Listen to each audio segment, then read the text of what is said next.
Hey guys, just going to do a little review on my Veto Pro Pac LC bag. I've been going through bags fairly often, and I gotta say I'm glad I finally picked up this Veto Pro Pac bag. I put it off way too long, and I'm so glad I finally bought one. So let's start off with looking at the outside of the bag and what I've got hooked onto it. I've got my Milwaukee tape measure on the side. Great, very sturdy hook for that. Lots of rings to hook onto, so I've got my lockout lock on this hook here. Over here I've got a Klein bag just filled with wire nuts, morettes. 2 spots for Sharpies. Nice spot for your knife, as well as lots of room for tape. Over here I have an extra breaker lock. In this pouch, very small pouch, not a lot can fit in there, just paperwork, so I've got some wire tags in there.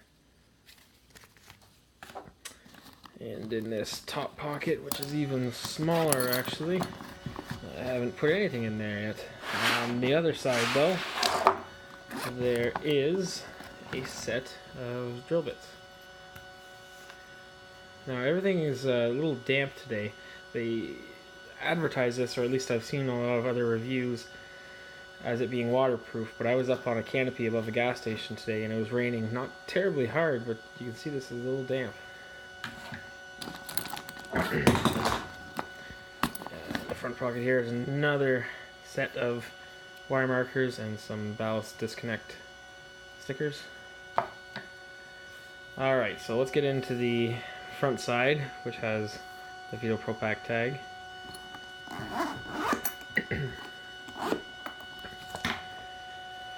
I've been very surprised, pleasantly surprised at how much this bag can hold. It's just been fantastic. I've got Klein pliers over here with the crimper in the middle. Some great tools. Very thin needle nose, some Klein wire strippers, some Klein dikes, 2 pairs of channel locks, the 12-inch 440s and the 10-inch 420s. Number 10 Robertson, insulated flathead, insulated number 2 Robertson, insulated Phillips number 3,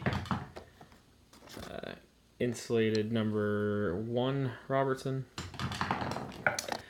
micro slotted screwdriver insulated, 0.8 millimeter, or sorry, a 4 millimeter flathead insulated, a Phillips number 2 insulated, Phillips number 1 insulated, 2 micro screwdrivers, both flathead, use those quite a bit, non-contact voltage tester with flashlight, 4-in-1 micro screwdriver, which has two sizes of flat and 2 sizes of Phillips, Romex wire scanning knife, pencil, another non-contact voltage tester, non-insulated number 2 Robertson, level, an 11-1 by Klein, a large flathead which I use for beading, very good. I'm actually surprised at how much I like these Milwaukee screwdrivers. In the corner here, it's hard to see, but I've got a 5/16 bit and a 1/4-inch extension. I've also got a multi Allen key set. In the front, I keep 3 sizes of common bits, as well as some impact adapters for the sockets that I have on the other side, and a 3/8 socket. Down in here, I've also got a 1-inch step bit, plug-in tester, my multi-stubby screwdriver, and I believe that is everything. Now let's take a look at the other side. Now this is more of my specialty tools that I don't use quite as often as the other side.